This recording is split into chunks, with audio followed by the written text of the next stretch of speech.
on this race 3 for the Group N Historic Touring Cars as they just come around the corner right now here into Murray's Corner. He controls the race because he's got pole. He does control it. So the other, of course, Macri can't go before he goes. So it's when they say go, and we're not far away from that point of where this beautiful collection of cars are about to do battle. Green flag and off he goes. Look at the jump that Tilly's actually got on Macri there right now as he moves over to protect that line there, but Macri's going to go anyway into that spot. And let's hope that we've got a smooth start around Hell Corner there. Michael Anderson, of course, in the beautiful Falcon XY GTHO is coming up there in 5th position at the moment as they head up the mountain, Brian. That's exactly right. So coming up the mountain for the first time into Griffin's Bend, a great start for Tilly, and it looks like he's going to hold suit by the time they get up to Griffin's Bend and then the cutting as well. And it was a great start from him there, Bobby, and seems to be already probably pulling away by the time they get to the cutting. But as we mentioned, this is probably going to be the form for the race between these two. As you can see already, they're pulling a bit of a margin as we saw yesterday and throughout the course of the weekend over the rest of the competitors. Yeah, I want to increase my bet now that we won the start. But I can't believe the gap between, like even in the HQs it was the same, the gap between the front couple of cars to the next cars, but the two guys that should be at the front and you expect to be at the front are there. But Harrison and Hanson, they never give up yesterday. They kept trying and trying and trying. But I think Brad Tilley's going to be very hard to beat. I'm going to keep my eyes on this other young, I keep mentioning Queensland, but young Ashley Heffernan in the white XU1 Tirana 51, the car that's been in the same family all along, and I think he's got a little bit of natural ability, this kid.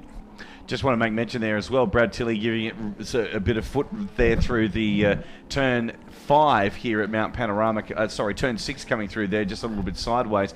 They've actually widened that little bit of road there as well. They need to these days with cars getting faster and faster. So it looks as though that Brad Tilley has still got the measure on Vince Macri. This will be an interesting drag down Conrod Straight, and those cars already have stretched away from the rest of the field. This usually happens over 2 laps with these cars in this type of race, but as they exit Forest Elbow there right now, they're coming down into the chase. And look at this, it's Tilley. Vince Macri has a bit of a look, decides better of it as they go through the kink of the chase there now, and they'll be coming down underneath the Hitachi Bridge and, of course, completing this first lap. John Harris is not too far away from them either, but pinched that left front, then going into the left-hander at the chase. But at the completion of lap number 1, Tilley's going to will have the lead, but it's not going to be much with Macri right on his hammer as they come across the start-finish line. Standing lap time for Tilley, a 2:30.2. He's got just half a second margin, as we can see it, between himself and Macri as they go back into Hell Corner. It's going to have to be a mistake by one of the drivers, like whoever gets to the front, I think, wins, and that's what happened in race 1 with Macri, happened in race 2 with Tilley, and here Tilley's got the start because he had the inside run into the corner, took advantage of it, and he's going to have to make a mistake, or Macri will have to do something sensational to find a way past this very quick GTHO. What a name though, like I think they sold more GTHO badges and XU1 badges than they sold every other brand of motor car in the world. A lot of lookalikes. But a gap back to third. The little RX2's doing a great job though. Billy Attard. Look at that wide run through the corner there. Look at Anderson and Whiteside here going side by side into the cutting section. Not particularly a place that we see cars go side by side there, but they got away with it this time by. Anderson holds that spot at the moment, and you're watching the battles for positions 5 and 6 on the racetrack currently. Another 2 evenly matched motor cars by the look of things.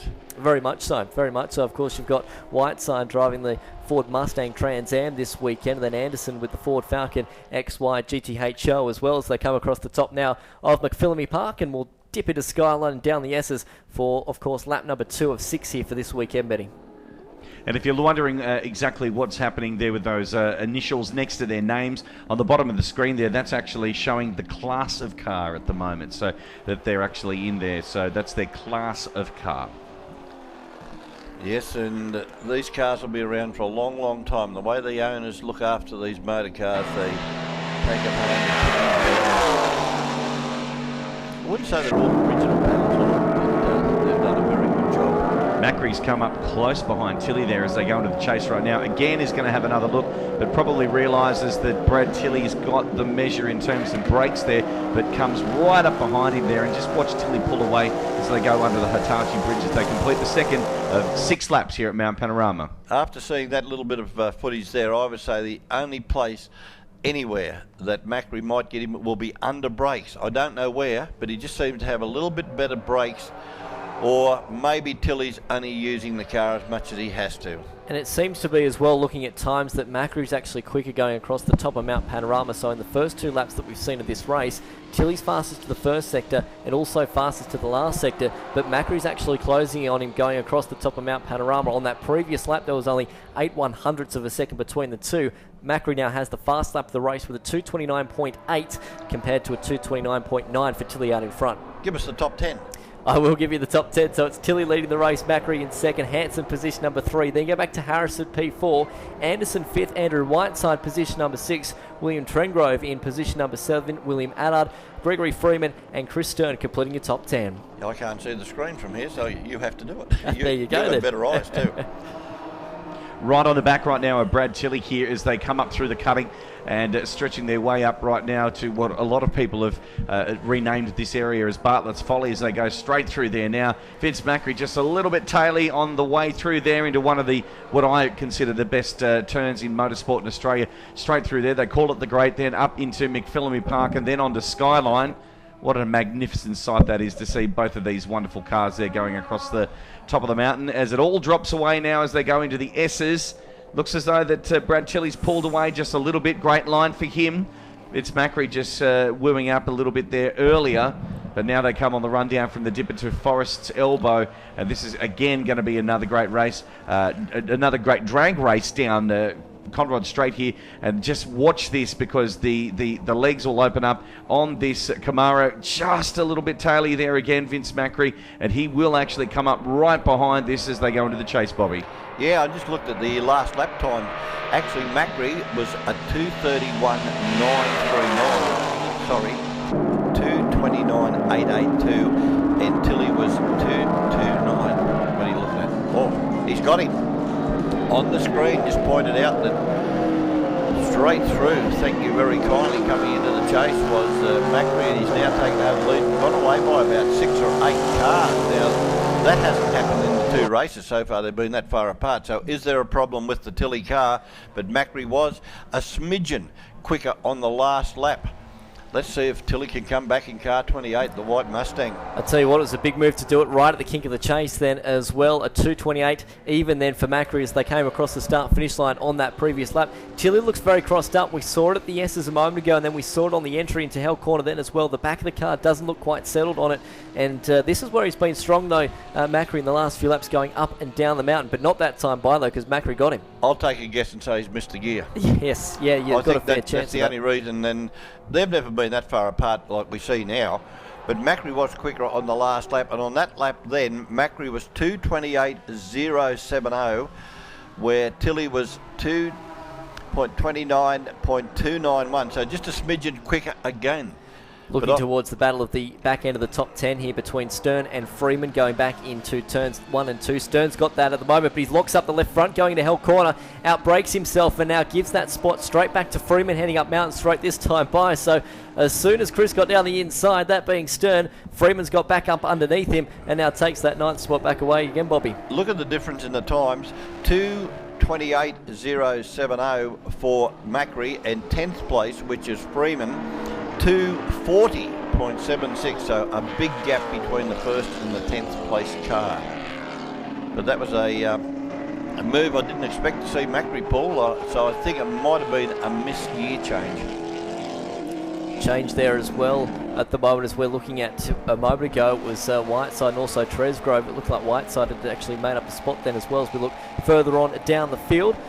Alan Burke there in the 111 entry for this weekend, but Wayne Potts has got past him and moved himself into position number 19 throughout this race. Isn't it fantastic, Bobby? And you spoke about it a moment ago, the large variety of cars when we're looking at the Mustang here in a Tirana as well. It's fantastic, isn't it? When you come to Bathurst many years ago and there's so many different cars, from the Minis to the Falcons to the XU1 Tiranas, hatchback Tiranas. It's great to see a combination of cars. Look at this gap now, just even into the chase itself. Macri has really opened up the throttle here on this one. Brad Tilley's left thinking, well, hang on a minute, I was leading this thing only a couple of minutes ago. Do you get the feeling, though, that Macri was thinking, well, hang on a second, this thing's holding me up across the top of the mountain? I don't know. I'm only guessing, of course. It's either the reason being maybe a little bit down on brakes now on the Tilley car, 'cause he was driving it hard, and Macri has taken advantage of that, or whether it was a small mechanical problem with the car. And we can see that again, the car's just darting a little bit as it goes into Hell Corner, so I reckon your comments about tyres is very right, and you can see it then flat sliding through turn number 1 as well. So Macri, as you say, foxing maybe throughout the precaution of the weekend, maybe just looking after tyres a little bit more. Then obviously in this third race he's gone out and set the big ones, and actually in that previous lap, fastest to the first sector, fastest to the last sector, and in some respects it's actually turned around because it was Tilley that was fastest in those first and third sectors earlier on in the race. Well, whoever, it might be the matter who was the best fox. Yeah, that's right. Look at the gaps between the first 4 cars, and then all the way it jumps back. You've got 1.9 seconds from Vince Macri back to Brad Tilley, then 10 seconds back to Darrell Hansen, 13 seconds to John Harrison, but look at this, back to Michael Anderson, 31.5 seconds, Bobby. Yeah, but different makes of cars. That's what's happening. But if this was a long endurance race with these types of cars, that would be passing. Then they'd have to be cautious when they're coming up behind the slower cars. The slower cars have to be aware of the cars behind them that are coming up on them. But I just love the many makes of cars out there. But Vince Macri is the man that's going to get the chocolates at the moment. A little slide by that blue Porsche through the corner. Chocolates. I love it. I love it. Well, it's Easter. It is Easter Sunday, and a very happy Easter Sunday to you. I know we've got a few people actually tuning in from the UK at the moment via the live stream. Not quite Easter Sunday for them just yet, but no doubt enjoying the coverage here tonight as well. Tonight? Oh, for them anyway, this morning for here. them it is over there. Yeah, so I am dreaming. I know daylight savings on it. We've got a yellow flag at the moment, and that's waving it. That's in the S's actually at the moment, so we'll just see if we can get some vision of that up in the X's as to why the yellow flag has been waved up there. I forgot that the live streaming is on. And anyone that's out there listening that can't see a screen or anything and want to know what type of cars are in the top 10, we have a Chevy Camaro leading. We've got the GTHO Falcon leading. No, back the way. I'm looking at yesterday's sheet. We've got the Chevy Camaro leading at the moment, yep. Mustangs, RX2 Mazdas in there. Where did Wayne Potts get to? I've seen his car going around in the 350, beautiful looking motor car, that orange 350. So far sitting position number 18 there for you, Bobby. I thought he would have been up the field a bit further than that, but Tony Gilfus from Western Australia is back in 15th position in car 50, which is the little Capri. And of course it's really the big cars that have the big engine cars. Look at this gap now. That's actually closed up quite considerably as they start the final lap and head up to Mountain Straight to Griffin's Bend. Look at that gap there. That was huge. Now it has all been compressed down there. Lights are on for Vince Macri. A little bit waggly there as he goes into the corner. But look at this. Brad Tilley has really come back. So obviously if there was an issue there, it's either been sorted or he was just trying to save the car for an all-out run here for the final lap. Macri was terribly crossed up going through Griffin's Bend that time by. He had the big tank slack going on, and now they've got lap traffic going through the cutting section once again, so this is certainly going to tighten it up. Macri was actually 1.1 seconds slower on that previous lap than what Tilley was in behind him, so that traffic has now certainly played a part in this race. You can see Macri there just stepping out a little bit, but Tilley, he's now, well, in some respects, it's Macri that's got the lights on, but it's Tilley that's the man that's certainly closing in towards these final stages, Bobby. The only reason he's closing, I think, is because Macri's been a little bit cautious with the traffic. It's not the speed of the two cars, it's just been the cautious driving. We looked at their times, went from 29s back to 32s on that last lap. But Tilley is getting closer, but I think Macri might be thinking that he has got a problem and he's got a little bit up his sleeve. So let's see what they're like down Conrod Straight. That will tell the story. Looks like a car's just pulled up there as well, the exit of the dipper, so that might be the reason for our yellow flag at the moment. Tilley there, unfortunately, just pinching up the left front. Look at this.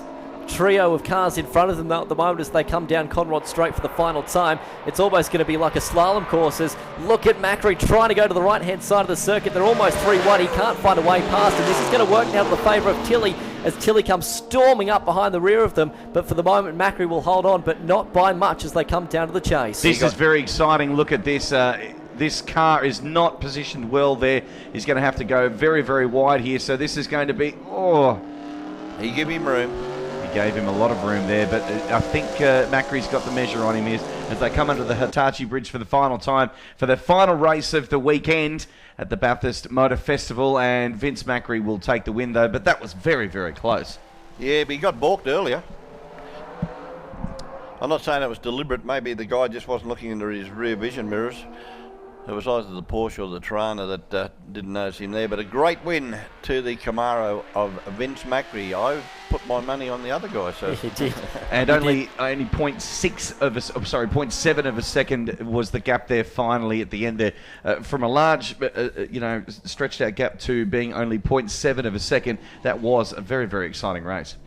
Yeah, when you look back through the fields, big gaps to the different makes of cars, but some of these guys don't come here to try and win. They come here for the enjoyment of racing at this such magnificent motor circuit, and always has been. Like, the minute you say Mount Panorama, the word Bathurst comes up. You don't have to say Bathurst Mount Panorama. Local Michael Anderson there just crossing the line as well in car number 11, and a great result for him this weekend. But a fantastic race, Benny, and always as exciting stuff for the historic touring cars, of course. Group N here this weekend.